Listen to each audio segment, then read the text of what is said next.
Les affaires publiques n'ont plus de secret pour lui. Les vrais enjeux. Les vraies questions. Qu'est-ce qui s'est passé? Moi, je pense que c'est banal parce qu'on a confondu des affaires qui ne devraient être jamais confondues. Surtout, l'idée de se préoccuper de ce qui est fait et bien fait. Stéphane Bureau. Bonjour Stéphane. Salut Mario. Ça tourne un peu au théâtre d'été, là, cette histoire des tarifs de Trump. Là. Comme je te disais hier, il fallait peut-être avoir à l'œil les Mexicains, voir comment ils allaient opérer. Ils ont choisi, eux, d'être un peu moins réactifs, d'attendre. Ils avaient planifié pour le week-end leur cérémonie annonçant les mesures de rétorsion, mais ont été peut-être un peu moins sanguins. Il y avait une réunion téléphonique qui était prévue à l'agenda de Mme Sheinbaum et du président Trump. Ils se sont parlé. Et ce que je retiens de l'exercice, c'est que la tentation de Trump au terme de l'exercice avec sa vis-à-vis mexicaine, ça a été de dire, on suspend, encore une fois, pour un mois, les droits douaniers à l'endroit du Mexique, sans parler du Canada, avec peut-être la velléité d'aller jusqu'au bout et de dire on sera dans un régime différentiel entre le Mexique et le Canada. Mais je pense que ça trahit aussi un agacement profond de Donald Trump avec son vis-à-vis canadien, qui, comme tu le disais il y a quelques instants, va partir éventuellement. Mais les deux fois, Stéphane, les deux fois où Donald Trump a reporté quand même, on a annoncé le sursis le matin pour le Mexique et en fin d'après-midi pour le Canada. Est-ce que c'est un hasard ou est-ce qu'il y a une volonté de montrer que le Canada passe deuxième puis donc de faire suer Justin Trudeau à fond? Je pense que c'est pas un hasard. Je pense qu'à chaque fois, c'est une manière, effectivement, de nous faire suer collectivement, parce que c'est pas juste Justin Trudeau qui est ici interpellé. Une manière de dire, ça pourrait aussi être à géométrie variable. On s'entend avec le Mexique, mais on s'entend pas avec vous, les Canadiens. Du reste, ça serait quand même assez difficile compte tenu de ce qu'on a une entente, et particulièrement dans le secteur de l'automobile. Tu me diras que ça avait été suspendu déjà mercredi, mais nos économies sont tellement imbriquées, y compris les économies canadiennes et américaines, pour fournir le marché mexicaine et canadienne pour fournir le marché américain, de dire je vais punir un et pas l'autre, difficile, ça se fait sans doute, mais difficile. Mais ce qu'on peut retenir, oui, je crois qu'il y a une volonté affirmée de M. Trump de faire schmir jusqu'à la fin Justin Trudeau, et ça s'inscrit dans la foulée répétée de ses déclarations sur le gouverneur du Canada, le 51e État, qui, au-delà du gag, on l'a beaucoup dit, au-delà du gag, trahit, je pense, quelque chose comme une intention, une volonté, alors non pas d'envahir le Canada, là on est dans de la politique fiction à laquelle je ne crois pas du tout, mais un affaiblissement qui pourrait permettre peut-être quelque chose.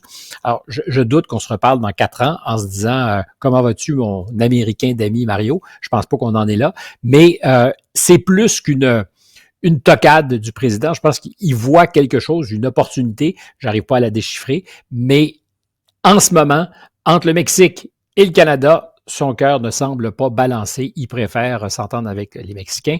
Je rappelle, comme je l'ai fait, je pense, mercredi matin d'ailleurs, que dans son discours sur l'État de l'Union, il a noté, et rien n'est jamais gratuit, il faut être attentif à tous les détails, que 29 caïds des grands cartels des narcotrafiquants avaient été transférés aux États-Unis. Je parle de Mexicains qui avaient été transférés aux États-Unis, ce que les États-Unis réclament souvent, et qu'il y a aussi des opérations qui sont dans certains cas conjointes entre les autorités mexicaines et américaines pour lutter contre les narcos. Puis dans certains cas, je pense que les Américains se donnent quelques droits en particulier de survoler le territoire mexicain pour passer l'aspirateur sur toutes les communications. Je suis pas sûr que les Mexicains soient toujours au fait de ce qui se passe. Mardi, dans son discours à la nation, M. Trump, évidemment, a parlé de cette période comme étant la plus faste, la plus heureuse de l'histoire des États-Unis. Là, si on regarde les données économiques des dernières semaines, des derniers mois, c'est pas tout à fait avéré, là. Alors, c'est une courte étape que je te propose. Je veux pas épiloguer longtemps là-dessus, d'autant qu'il y a des circonstances qui expliquent. Mais quand il roule les mécaniques pour dire nous allons reprendre le contrôle de notre commerce, ces balances commerciales déficitaires avec l'ensemble du monde, c'est un problème. Alors, en janvier 2025, 1,2 milliard de dollars d'importation, une hausse de 36,6 milliards par rapport à décembre. Sur un mois, 36 milliards de plus d'importation. Et sur un an, de janvier 24 à janvier 25, c'est une croissance négative de 96,5 % sur les importations de biens et services. Alors, une partie de ça s'est passée sous le mandat Biden, avec une accélération, il faut le comprendre. Il y a beaucoup d'entreprises américaines qui ont importé avant que les droits douaniers annoncés ne s'appliquent. Alors, c'est évidemment que c'est un facteur, mais ce que ça dit à court terme pour M. Trump, c'est que pour l'instant, il n'a pas du tout réussi à étrangler les problèmes de balance commerciale négative. Ça risque de se résorber, mais c'est une statistique dont il ne se gargarisera pas à court terme. Il va attendre les chiffres peut-être de février ou de mars. Bon. Hier, rencontre extraordinaire de l'Europe, des pays de l'Union européenne à Bruxelles, avec à l'ordre du jour le réarmement, avec à l'ordre du jour, évidemment, les appels très insistants d'Emmanuel Macron. Certains diront même un peu catastrophistes là, de M. Macron sur l'Europe. C'est un peu mon impression, quoi qu'il y a un péril en la demeure, il n'y a pas de doute. Il y a quelqu'un qui, en Ukraine, a commencé les opérations.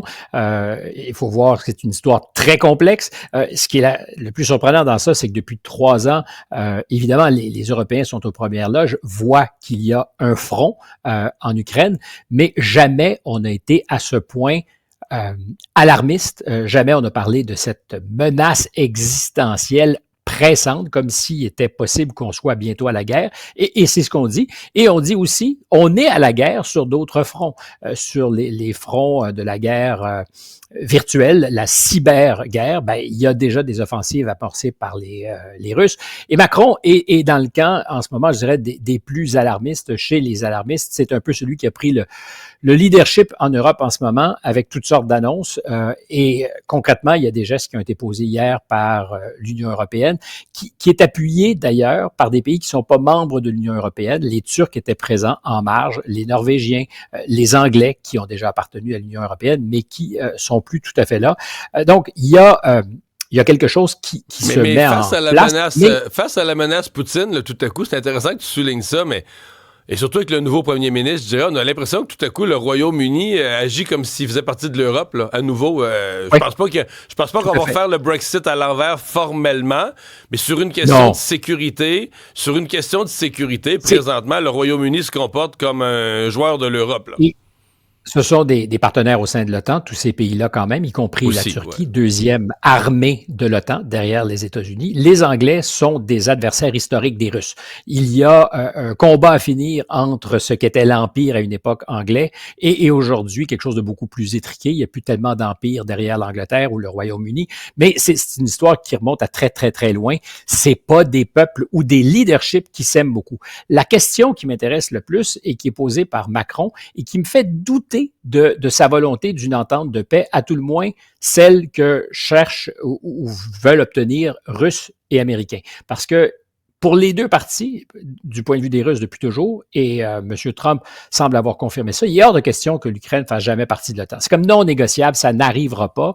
Ça fait d'ailleurs, je dirais, partie des éléments qui ont peut-être jouer en faveur de ce que la Russie décide d'intervenir, disait si vous pensez encore que l'Ukraine peut être membre de l'OTAN, c'est une ligne rouge que vous ne pourrez pas franchir et avant que vous le fassiez, on va agir.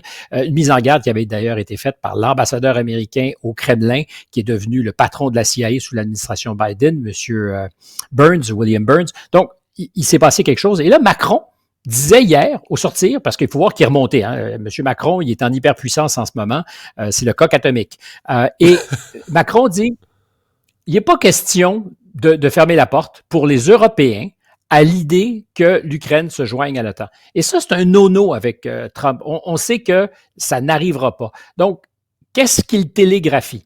Que la paix dictée par les Américains ne sera jamais acceptée par les Européens. En substance, c'est ça. Et peut-être derrière ça, c'est une supposition, mais qu'on est prêt chez les Européens, particulièrement depuis qu'ils ont commencé à se donner des moyens. Il faut voir qu'on est loin de la coupe aux lèvres. Là.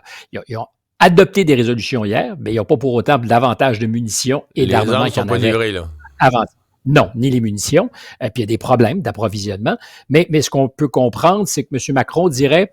Ben, finalement, si on ne s'entend pas, s'il n'y a pas de deal qui permettra de sauver l'honneur de l'Ukraine, parce que c'est ça l'enjeu du point de vue des Européens, on peut le comprendre, si c'est une paix dictée, là-dessus, les Anglais comme les Allemands l'ont répété, c'est une paix dictée, il n'est pas question qu'on embarque. Mais c'est donc qu'il faut comprendre derrière ça que les Français et d'autres Européens sont prêts à livrer la guerre indirectement à la Russie aux côtés de l'Ukraine pour et remplacer l'aide militaire que les Américains fournissaient. Et remplacer l'aide américaine. Jusqu'à hier, là, c'est ça. Là. C'est implacable. Si tu dis et que tu es Macron, l'ami de Trump, il n'est pas question pour nous de fermer la porte de l'adhésion de l'Ukraine à l'OTAN, tu dis en même temps, il n'y a pas de chance qu'on s'entende avec les Américains. Et c'est peu de choses, mais c'est fondamental. C'est énorme dans les circonstances. Hey Stéphane, bonne fin de semaine. Merci beaucoup.